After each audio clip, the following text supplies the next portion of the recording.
Hello everyone, this is Rashmi Mishra, your English educator, and today I am here with a new topic of English grammar, that is subject verb agreement. So children, do you ever heard about this topic? Yes. Subject का verb के साथ agreement होना, यानी कि subject के according ही verb लगाना वाक्य में, ठीक है। सब्जेक्ट का वर्ब के साथ एग्री करना ही सब्जेक्ट वर्ब एग्रीमेंट कहलाता है बच्चों। So first of all I would like to tell you कि हम कैसे सब्जेक्ट के अकॉर्डिंग वर्ब लगाते हैं। तो पहले तो पर्सन देखा जाता है, ठीक है। पर्सनल प्रोनाउन में 3 पर्सन होते हैं बच्चों। फर्स्ट पर्सन जो पर्सनल प्रोनाउन है वो 3 प्रकार का होता है, ठीक है। First person, second person and third person. मैंने आपको पहले भी बताया था कि फर्स्ट पर्सन में कौन होता है, जो स्पीकर है, जो बोलने वाला है, आई मी करके आप अपने आप को संबोधित करते हो। और सेकंड पर्सन जो है वो कौन होता है बच्चों, लिसनर, यू योर्स करके जिसे आप बोलते हो। और थर्ड पर्सन में जो वहाँ पे नहीं है पर्सन, ही शी इट कोई भी हो सकता है, ठीक है। सो फर्स्ट पर्सन में यहाँ पे एक एग्जाम्पल दिया हुआ है, I like to read story book, ठीक है। आई आपका सब्जेक्ट है और वर्ब क्या है, लाइक। सो आई के अकॉर्डिंग आई के साथ में लाइक लगा, सिंगुलर है, but do remember one thing कि सिंगुलर वर्ब के साथ ही सिंगुलर सब्जेक्ट आए, सिंगुलर सब्जेक्ट के साथ सिंगुलर वर्ब आती है और प्लूरल वर्ब के साथ में प्लूरल सब्जेक्ट के साथ प्लूरल वर्ब, ठीक है। तो यहाँ पे but do remember one thing कि ऑलवेज आई के साथ में हमेशा प्लूरल फॉर्म आएगी, ठीक है। Like, I like to read story book. Second person में यू के साथ में भी प्लूरल वाला, जैसे मैंने आपको बताया एस या एस का यूज नहीं होता, तो लाइक वुड बी देयर। और थर्ड पर्सन में क्योंकि ही शी इट के साथ हमेशा एस या एस आएगा, तो यहाँ पे ही के साथ में लाइक्स आया, यानी कि सब्जेक्ट के साथ वर्ब एग्री कर रही है। This is called subject verb agreement, okay. Now we will see the number के साथ में कैसे, भाई सिंगुलर नंबर के साथ में सिंगुलर वर्ब क्या लगाई जाती है, और प्लूरल के साथ में प्लूरल वर्ब क्या लगाई जाती है। तो you will read in this slide the verb like noun and pronoun has 2 number. हम सबको पता है कि 2 नंबर होते हैं, एक सिंगुलर होता है और एक प्लूरल होता है ना, एक वचन और बहुवचन। अब यहाँ पे ही के साथ में स्पीक्स, ही क्या है, सिंगुलर, तो ही सब्जेक्ट है और इसके साथ में स्पीक्स आ रहा है, यानी कि वर्ब, जो वर्ब इससे एग्री कर रही है, दोनों साथ में रखी जाती है। हमेशा सिंगुलर सब्जेक्ट के साथ में सिंगुलर वर्ब ही आती है, इसीलिए यहाँ पे एस का यूज हुआ है। और प्लूरल है, यहाँ पे सब्जेक्ट क्या है बच्चों, दे, और दे क्या है, प्लूरल, और इसके साथ में वर्ब भी प्लूरल ही आएगी, एस या एस का यूज नहीं होगा, तो स्पीक आएगा वहाँ पर। The verb take the same number as it subject. Verb भी सेम नंबर की आती है, अगर सब्जेक्ट प्लूरल है तो वर्ब भी प्लूरल होगी, और सब्जेक्ट अगर सिंगुलर है तो वर्ब भी सिंगुलर होगी, ठीक है। The verb always agree with it subject in number, यानी कि सब्जेक्ट से एग्री करती है verb. The verb must agree with it subject in number and person both. यहाँ पे एग्जाम्पल्स दिए हुए हैं बच्चों, आई के साथ हमेशा एम का यूज होता है, तो वर्ब एग्री कर रही है ना सब्जेक्ट के साथ, आई के साथ एम का यूज होता है हमेशा।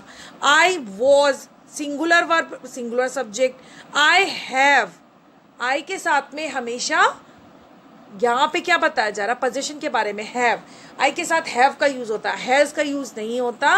और यहाँ पे वर्ब हमने क्या लिखी है बच्चों, प्ले, प्ले, एस या एस का यूज नहीं होगा। आई टोल्ड यू कि प्लूरल के साथ में जैसा होता है वैसे लिखा जाता है। तो आई के साथ में प्ले आया है, ही के साथ में इज आया है, ही क्या है, सिंगुलर सब्जेक्ट, सिंगुलर सब्जेक्ट के साथ सिंगुलर वर्ब आएगी। He has a pen, position में भी हैज आएगा, हैव नहीं आएगा बच्चों। दे हैव अ बुक, दे क्या है, प्लूरल सब्जेक्ट है, तो प्लूरल ही वर्ब आएगी, हैव। दे प्ले फुटबॉल, है ना, तो यहाँ पे प्लेज नहीं आएगा, एस नहीं आएगा, सिंगुलर नहीं आएगा, ठीक है, क्योंकि हमारी प्लूरल वर्ब है तो प्ले आया है, यहाँ पे एस या एस का यूज नहीं हुआ। And now we will read about the basic rule. Basic rule क्या होता है बच्चों, सब्जेक्ट वर्ब एग्रीमेंट के बेसिक रूल्स क्या होते हैं। फर्स्ट रूल ये होता है कि 2 सिंगुलर सब्जेक्ट अगर कनेक्टेड है बाय और या फिर नॉर से, अगर 2 सिंगुलर सब्जेक्ट दे रखे हैं आपको सेंटेंस में और वो या तो और से या फिर नॉर से कनेक्टेड है, तो हमेशा सिंगुलर वर्ब आती है। फॉर एग्जाम्पल, माई आंट और माई अंकल, दोनों सिंगुलर सब्जेक्ट हैं और ये किससे कनेक्ट है बच्चों, और से। तो मैंने आपको क्या बताया, सिंगुलर वर्ब आएगी, यानी कि इज, आर नहीं आएगा, इज आएगा सिंगुलर वर्ब, ठीक है। Is arriving by train today. और रूल 2 क्या है बच्चों, जब टू सिंगुलर सब्जेक्ट जो है वो किससे कनेक्ट होते हैं, ईदर और से या नीदर नॉर से, तब भी हमेशा सिंगुलर वर्ब आती है। दोबारा से सुनो रूल 2, जब दो सिंगुलर सब्जेक्ट ईदर और या फिर नीदर नॉर से जुड़े हुए होते हैं तो हमेशा सिंगुलर वर्ब आती है, ठीक है। जैसे कि ईदर किरण और सुशीला, इधर और से कनेक्ट है ना, जुड़े हुए हैं ना, इधर और लिखा हुआ है तो इज आएगा यहाँ पे, है ना, आर नहीं आएगा। इधर किरण और Sushila is helping them today. और रूल 3 क्या है बच्चों, when I is one of the two subject, यानी कि जब दो सब्जेक्ट वाक्य में दिए गए हों और आई उनमें से एक सब्जेक्ट हो, ठीक है, आई उनमें से एक सब्जेक्ट हो और कनेक्ट किससे जुड़ा हुआ हो बच्चों, बाय ईदर और या नीदर नॉर से, तो पुट इट सेकंड, तो सेकंड वाला जो है सब्जेक्ट उसके अकॉर्डिंग वर्ब लगेगी, ठीक है।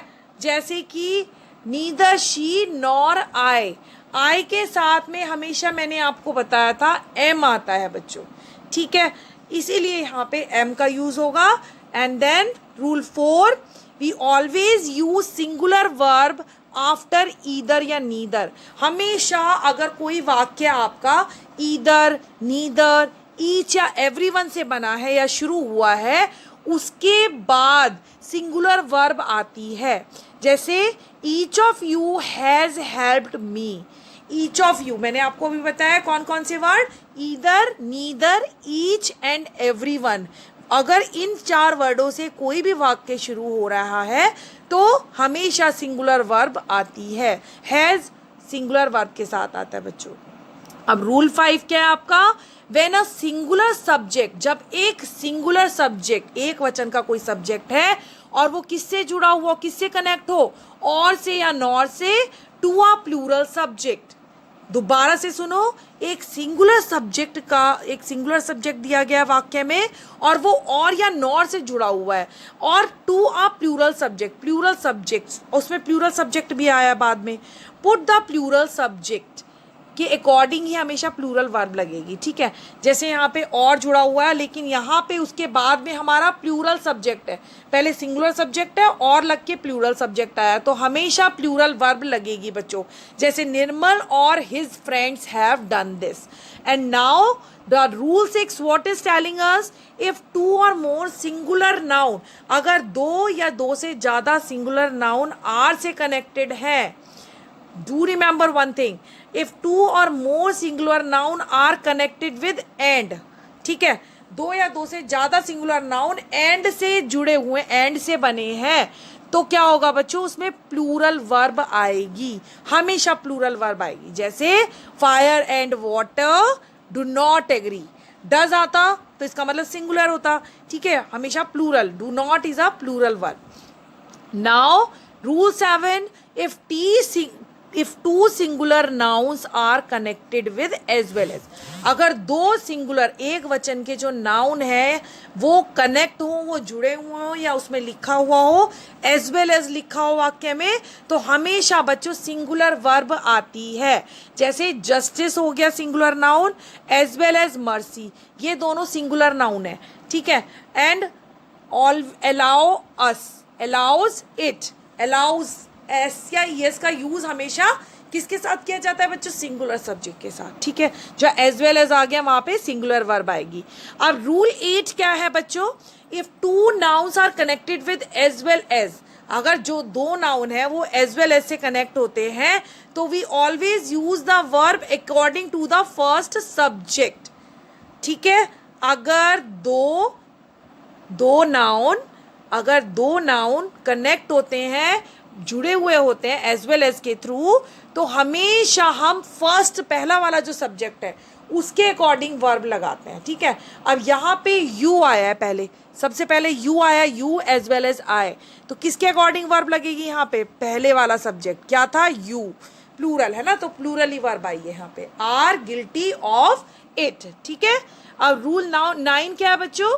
If collective noun, we all knows the group of things in collection, जब कोई भी चीज कलेक्शन में होती है, कलेक्टिव, उसको कलेक्टिव नाउन कहते हैं। एक्सप्रेस, अगर collective noun express something for the whole community, यानी कि कुछ पूरी कम्युनिटी, पूरे समुदाय के लिए कुछ बात बता रहा हो अगर कलेक्टिव नाउन, तो वी यूज हमेशा सिंगुलर वर्ब। अगर कलेक्टिव नाउन पूरे समुदाय, कम्युनिटी के लिए कोई बात बता रहा है तो हमेशा सिंगुलर वर्ब का यूज करते हैं, ठीक है। जैसे काउंसिल हो गया, काउंसिल हमारा कलेक्टिव नाउन है, वो पूरे के पूरे समुदाय के बारे में बता रहा है। हैज चूजन इट्स प्रेसिडेंट, तो इसीलिए यहाँ पे बच्चों सिंगुलर वर्ब का यूज हुआ है, ठीक है। अब रूल 10 क्या हमारा? अगर कलेक्टिव नाउन जो है वो एक्सप्रेस कर रहा हो something for each individual, community के हर सदस्य के बारे में कोई बात बता रहा है तो वहाँ पे प्लूरल वर्ब आएगी। अगर कोई कलेक्टिव नाउन जो है किसी समुदाय, पूरे समुदाय के बारे में कुछ बता रहा है तो हमेशा हैज़ का यूज़ होगा। और अगर हर समुदाय के हर इंडिविजुअल के बारे में कुछ बता रहा है, जैसे कि यहाँ पे वाक्य में बताया जा रहा है बच्चों ईच इंडिविजुअल के बारे में, तो वहाँ पे प्लूरल वर्ब आएगी। जैसे मिलिट्री वर कॉल्ड आउट, ठीक है, the military were called out, military के हर सदस्य को बुलाया गया। यहाँ पे हर एक इंडिविजुअल के लिए बात की जा रही है। सो I think that topic is clear to everyone. And now the home assignment I will discuss this. There are the few sentences related to subject verb agreement and you have to write the answer yourself. Okay? You just read them, take a screenshot and do practice whatever I taught today. I think मेरी आज की video सबको पसंद आई है. Do subscribe my channel and give the comment and like also. Till then, goodbye for the new videos. Okay.